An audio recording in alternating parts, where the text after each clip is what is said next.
వైసీపీని గొడ్డలి పార్టీగా విమర్శించడం సరికాదని మాజీ డిప్యూటీ సీఎం బోడి ముత్యాలనాయుడు అన్నారు. అనకాపల్లిలో మాట్లాడిన ఆయన ఎన్నికల హామీలను టీడీపీ ప్రభుత్వం నెరవేర్చడం లేదని విమర్శించారు. వైసీపీ హయాంలో మద్యం వల్ల 30,000 మంది చనిపోయారన్న సీఎం వ్యాఖ్యలకు ఆధారాలు, పోస్టుమార్టం నివేదికలు చూపించాలని డిమాండ్ చేశారు. డీఎస్సీ అవకతవకలపై సీబీఐ విచారణకు ఎందుకు ముందుకు రావడం లేదని ప్రశ్నించారు. గోవాడ షుగర్ ఫ్యాక్టరీ రైతులు, కార్మికులకు 36 కోట్ల బకాయిలు చెల్లించాలని కోరారు. నాడు నేడు, రైతు భరోసా, గ్రామ సచివాలయాలు వైసీపీ ప్రభుత్వ పనితీరుకు నిదర్శనమన్నారు. వైసీపీని విమర్శించే సమయాన్ని ప్రజా సమస్యల పరిష్కారానికి కేటాయించాలని బూడి సూచించారు. ముఖ్యంగా చంద్రబాబు నాయుడు గారు మాట్లాడుతూ ఆంధ్రప్రదేశ్ లో వైసీపీ పాలనలో మద్యం తాగి 30,000 మంది రాష్ట్రంలో చనిపోయినట్లుగా నిన్న సభాముఖంగా మాట్లాడారు. ఏదైనా ఒక ముఖ్యమంత్రి అభివృద్ధి కార్యక్రమాల గురించి మాట్లాడాలి. తను ముఖ్యమంత్రి అయిన తర్వాత ఇచ్చినటువంటి హామీలు ఎన్ని సక్రమంగా అమలు చేశారనేటువంటి విషయం మీద మాట్లాడితే బాగుండేది. కానీ ప్రసంగం మొదలవుతూనే వైసీపీ పాలన మీద, జగన్మోహన్ రెడ్డి గారి మీద మాట్లాడినటువంటి తీరుతెన్నులు ప్రజలు అసహించుకునే తీరులో ఉన్నాయి. ఎందుకంటే వైసీపీ పాలనలో 30,000 మంది మద్యం తాగి మరణించారని చెప్పినటువంటి మీరు ఈ 30,000 మంది మద్యం వల్ల చనిపోయినట్లు ఏమైనా పోస్ట్ మార్టం రిపోర్ట్లు, ఆధారాలు మీ వద్ద ఉన్నాయా? అవేమో చూపించగలుగుతారా? మీ తాలూకా వైఫల్యాలు, మీరు ఏదైతే ఈ రాష్ట్ర ప్రజలకు ఇచ్చినటువంటి అడ్డగోలు హామీలు అమలు చేయలేక, ఈ రాష్ట్ర ప్రజలకి సమాధానం చెప్పుకోలేక, మా పార్టీ మీద, మా పార్టీ నాయకత్వం మీద అనేక రకాలుగా అబద్ధపు మాటలు, అబద్ధపు ప్రచారాలు, అసత్య ప్రచారాలు చెప్పడం మొదటి నుంచి కూడా మీకు అలవాటైనటువంటిదే. మద్యం పాలసీ గురించి మాట్లాడితే, ఆ రోజు వైసీపీ పాలనలో మద్యం పాలసీ పెట్టిన తర్వాత గ్రామ ప్రజలు ఆరోగ్యాలు దెబ్బతినకూడదని చెప్పి, విచ్చలవిడిగా మద్యం అందుబాటులో ఉండకూడదని చెప్పి గ్రామాల్లో మద్యం బెల్ట్ షాపులు ఎక్కడ కూడా జరగనివ్వల. పరిమితికి మించి ఏ వ్యక్తి అయినా మద్యం షాపుల నుంచి మద్యం తీసుకెళ్ళినట్లయితే వెంటనే వాళ్ళ మీద రైడ్ చేసి, కేసులు పెట్టి, ఫైన్లు వేసి కోర్టులు కూడా పంపించినటువంటి కార్యక్రమాన్ని ఆ రోజు వైసీపీ ప్రభుత్వంలో అమలు చేసామన్నమాట గట్టిగానే చెప్తాం. మరి ఈరోజు ఈ రాష్ట్రంలో ఈ కూటమి పాలన వచ్చిన తర్వాత మీరు పెట్టినటువంటి మద్యం పాలసీలో ఎక్కడా కూడా గ్రామాల్లో బెల్ట్ షాపులు పెట్టనమని చెప్పినటువంటి మీరు,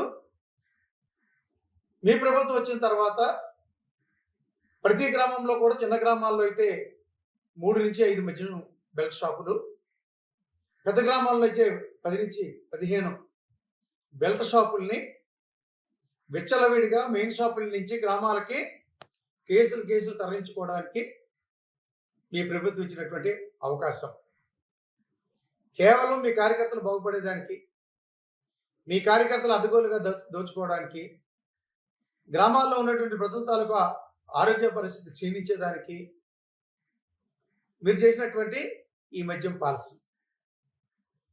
ఎక్కడైనా మీరు ఈ బెల్ట్ షాపులు ఎక్కడైనా అరిగేటటువంటి పరిస్థితులు ఎక్కడైనా ఉన్నాయా? పూర్తిగా గ్రామాల్లో బెల్ట్ షాపులు విచ్చలవాడుగా ఉండేదానికి మీ శాసనసభ్యులు, మీ నాయకత్వం పూర్తిగా వాళ్ళకి సహకరిస్తుంది అనేటువంటి దానికి నిదర్శనమే ఈరోజు ఏ గ్రామంలోకి వెళ్ళినా బాహటంగా కనిపించేటువంటి మద్యం బెల్ట్ షాపులే తార్కాణం. ఆ పార్టీని పేరు మార్చి లోపల ఉన్నటువంటి మీ అక్కర్షని వెళ్ళగక్కేదానికి గొడ్డల పార్టీ అని చెప్పి పదే పదే మాట్లాడుతున్నారు. ఇటు చంద్రబాబు నాయుడు కానీ, మీ పార్టీ నాయకులు కానీ, లోకేష్ గారు కానీ ఇదే ప్రస్తావన. 1995లో మీరు చేసినటువంటి వెన్నుపోటు కార్యక్రమం, కూతురునిచ్చి మరలా మీకు రాజకీయ భిక్ష పెట్టి, మీకు ఒక రాజకీయంగా ఒక స్థానాన్ని కల్పించినటువంటి మామనే వెన్నుపోటు పొడిచి మీరు ఆ ముఖ్యమంత్రి సీట్లో కూర్చున్నటువంటిది వాస్తవం కాదా? అదే మామని అనేక రకాలుగా ఇబ్బంది పెట్టి మీ నాయకుల చేత తన మీద చెప్పులు ఇసురుపించి తన మరణానికి మీరు కారణం కాదా? మాట్లాడితే మీది వెన్నుపోటు పార్టీ అనేదానికి ఒక మామనే వెన్నుపోటు పొడిచారా? మీ తోడలుడు అయినటువంటి దగ్గుబాటి వెంకటేశ్వరరావు గారిని వెన్నుపోటు పొడిచారు. మీ బామర్ది అయినటువంటి హరికృష్ణ గారిని వాడుకొని తనను కూడా వెన్నుపోటు పొడిచారు. ఆఖరికి ఈ రాష్ట్ర ప్రజలు సైతం మీరు వదిలిపెట్టకుండా ఎన్నికల్లో అనేక రకమైనటువంటి అడ్డగోలు హామీలు ఇచ్చి ప్రభుత్వంలోకి అధికారంలోకి వచ్చినటువంటి మీ కూటమి పాలకులు మీ కూటమి పాలన ద్వారా ఈ రాష్ట్ర ప్రజలకే వెన్నుపోటు పడిచినటువంటి విషయం వాస్తవం కాదా అని చెప్పి నేను అడుగుతా ఉన్నాను. నిన్న ఏకూడూరులో జరిగినటువంటి మీ ప్రసంగంలో కానీ ఏకూడూరు హై స్కూల్ విద్యార్థులతో కూడా మీరు మాటామంతి మాట్లాడారు. ఆ చిన్నారులు మాట్లాడుతూ ఇంగ్లీష్లో మాట్లాడారు.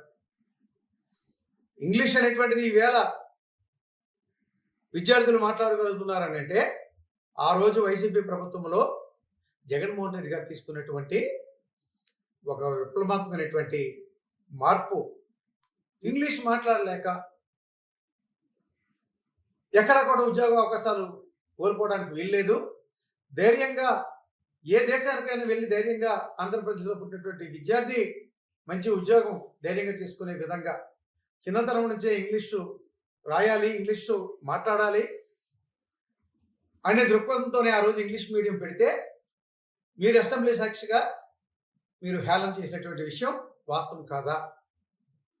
ఈరోజు ఏకూడూరులోనే కాదు రాష్ట్ర వ్యాప్తంగా కూడా ఏ పాఠశాలలోనైనా ఉన్నటువంటి విద్యార్థులు ఇంగ్లీష్ని అనర్గళంగా మాట్లాడుతున్నారంటే దానికి కారణం మీరు కాదు. ఈరోజు మీరు ఏఎస్ మీద మాట్లాడుతున్నటువంటి విద్యార్థులు సైతం ఆ రోజు జగన్మోహన్ రెడ్డి గారు ప్రవేశపెట్టినటువంటి ఇంగ్లీష్ మీడియం. అసలు మీరు విజనరీ ఉన్నటువంటి ముఖ్యమంత్రిగా మాట్లాడుకుంటారు. 40 సంవత్సరాలు ఎక్స్పీరియన్స్ ఉన్నటువంటి ఇండస్ట్రీ ఉన్నటువంటి ముఖ్యమంత్రిగా మాట్లాడతారు. అసలు మీ పాలనలో ఎందుకు ఇంగ్లీష్ మీడియంని తీసుకురాకపోయినారు? ఆ రోజు జగన్మోహన్ రెడ్డి గారు ప్రవేశపెట్టినట్టు ఇంగ్లీష్ మీడియంలో కదా ఈరోజు మీరు కూడేటువంటి పరిస్థితి వచ్చింది. వాస్తవాలను ఎప్పటికైనా ఒప్పుకోక ఇంకో మాట మాట్లాడారు. Andhra Pradesh public service commission group 1 exam ఏదైతే జరిగిందో అందులో వచ్చినటువంటి ఉద్యోగ అవకాశాలు ఉన్నటువంటి వారు ఎవరైతే ఉన్నారో వాటి మీద ఏదో లేనిపోని అవాకులు చవాకులు ఈరోజు మీరు మాట్లాడడం జరిగింది. ప్రెస్ ముందుకు వచ్చి మాట్లాడారు. ఇది గమనించారు జగన్మోహన్ రెడ్డి గారు. అసలు ఈ విషయాన్ని ఎందుకు మీరు తెరపైకి తీసుకొచ్చారు? మీరు నిజంగా ఆ రోజు ఆంధ్రప్రదేశ్ పబ్లిక్ సర్వీస్ కమిషన్లో ఆ గ్రూప్ 1 ఎగ్జామ్లో ఏదైనా అవకతవకలు జరుగుతున్నట్టయితే మీరు అధికారంలోకి వచ్చినట్టునే దాన్ని మాట్లాడి ఉండేవారు. 26 మాసాలు మాట్లాడకుండా ఈ రోజే మీరు తెరపైకి ఎందుకు తీసుకొచ్చారని అంటే మీరు పెట్టినటువంటి డిఎస్సి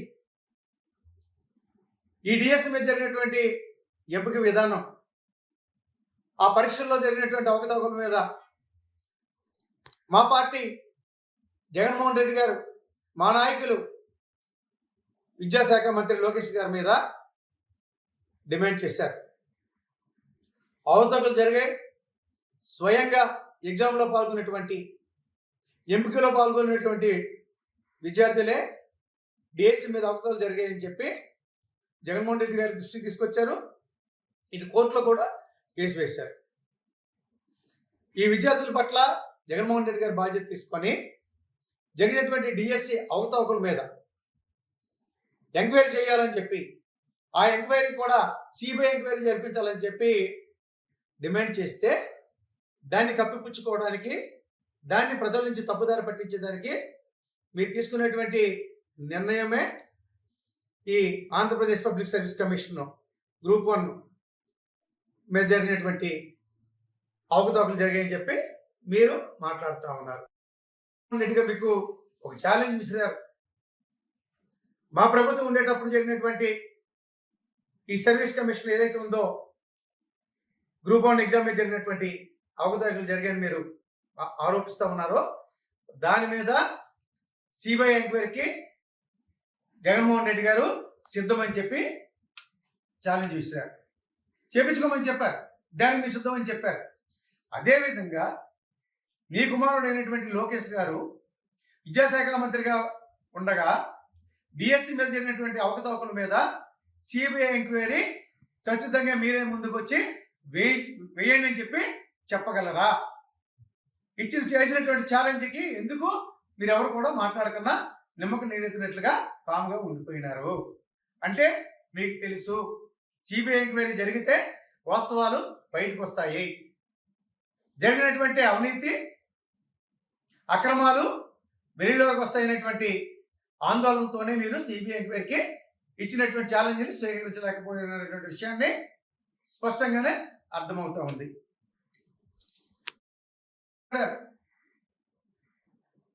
ప్రతి సంవత్సరం 3 గ్యాస్ బండ్లు ఇస్తామని చెప్పారు. వాటికి డబ్బు ఎంత వేశారని చెప్పారు. ఎంత మేరకు డబ్బు వేయకుండా ఉన్నారో ఆ అక్కచెల్లెమ్మల చేతిలో మైకి పెడితే స్పష్టంగా చెప్పుండేవారు. ఒక పక్క సూపర్ 6 అమలు చేస్తామంటున్నారు. ఏం అమలు చేశారు సూపర్ 6లో? కేవలం 4,000 రూపాయల పెన్షన్, వికలాంగులకు 6,000 రూపాయల పెన్షన్ తప్ప విద్యార్థులకు ఇచ్చేటువంటి పథకాలు కానీ ఏమైనా పూర్తి స్థాయిలో మీరు అమలు చేశారా? వైసీపీ ప్రభుత్వంలో ఎన్ని లక్షల మందికి ఇచ్చేవారు? మీ ప్రభుత్వం వచ్చిన తర్వాత ఎన్ని లక్షల మందికి ఇస్తున్నారు? రెండింటిలో వ్యత్యాసాన్ని గమనించండి. గమనించి వాస్తవాల్ని ప్రజలకి తెలియజెప్పండి. మంత్రిగా ఉన్నారు ఈ రాష్ట్ర ప్రభుత్వంలో. రామానాయుడు గారు ఎన్నికల ప్రచార కార్యక్రమాలకు వెళ్తూ ప్రతి ఇంటికి వెళ్ళి అక్కడ ఉన్నటువంటి అక్క చెల్లెమ్మల్ని వేలు పెట్టి నీకు 1,500, నీకు 1,500, నీకు 1,500, ఇంటి నలుగురుంటే నెలకు 6,000 రూపాయలు ఇస్తామని చెప్పి మాయ మాటలు చెప్పి ఓట్లు ఇప్పించుకొని అడ్డుగోలుగా అధికారంలోకి వచ్చినటువంటి మీరు ఈరోజు అన్ని వేల మంది అక్క చెల్లెమ్మల్ని ఎదురుగా పెట్టుకొని ఈ పథకాన్ని ఈ రాష్ట్ర ప్రభుత్వం అమలు చేసింది.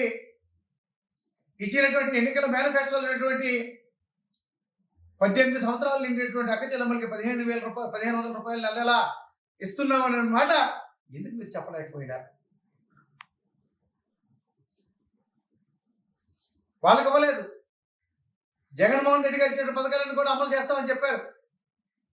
అదే అక్క చెల్లెమ్మలకి 45 సంవత్సరాలు నుండి 60 సంవత్సరాల దాకా అది సాచురేషన్ మోడ్లో ఏ పార్టీకి ఎవరు ఓటేసినటువంటి ఆలోచన లేకుండా అర్హతనే ప్రామాణికంగా తీసుకొని ఆ రోజు వైసీపీ ప్రభుత్వంలో జగన్మోహన్ రెడ్డి గారు ముఖ్యమంత్రిగా ఉండేటప్పుడు ఇచ్చిన మాట ప్రకారంగా ప్రతి అక్క చెల్లెమ్మకి కూడా క్రమం తప్పకుండా ప్రతి సంవత్సరం కూడా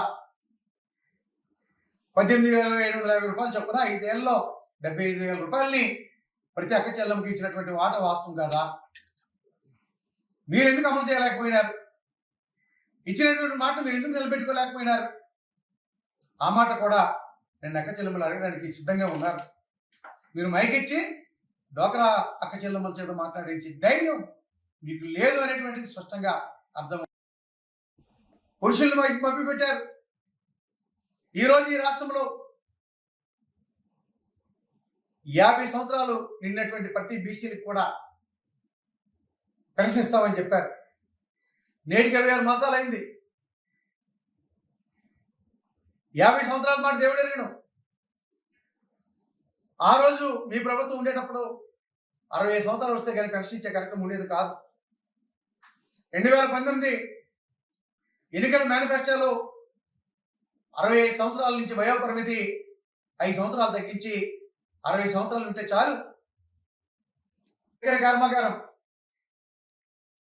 2024 కృష్ణంగా అయినప్పటికీ రైతులు చెల్లించాల్సినటువంటి బకాయి 30 కోట్ల రూపాయలని రైతులకు బకాయి ఉంటే 6 కోట్ల రూపాయలు కార్మికుల జీతాలకి ఇవ్వాల్సినటువంటి పరిస్థితి ఉంటే నేటికి 26 మాసాలు అయింది.